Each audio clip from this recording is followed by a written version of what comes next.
Hello everyone, আমি আবার নিয়ে চলে এসেছি নতুন একটি রেসিপি, ছোট মাছের চচ্চড়ি।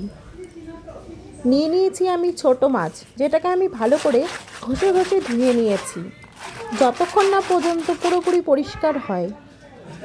মাছ ধুয়ে নেওয়ার পরে আমি তেল গরম করে নিয়েছি, তেলের মধ্যে দিয়ে দিয়েছি মাছগুলো আমি সব ভেজে নিয়েছি।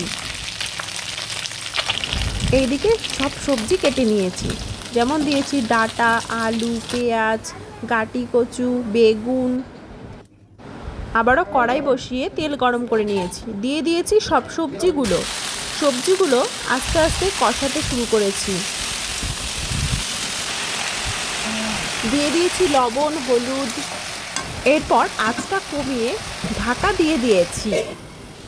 ঢাকনাটা খুলে কিছুক্ষণ কষিয়ে জল দিয়ে দিয়েছি।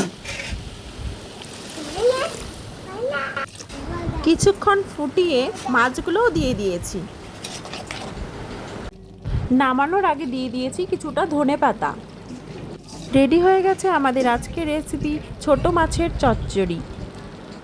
কেমন হয়েছে সবাই কমেন্ট করে জানাবেন।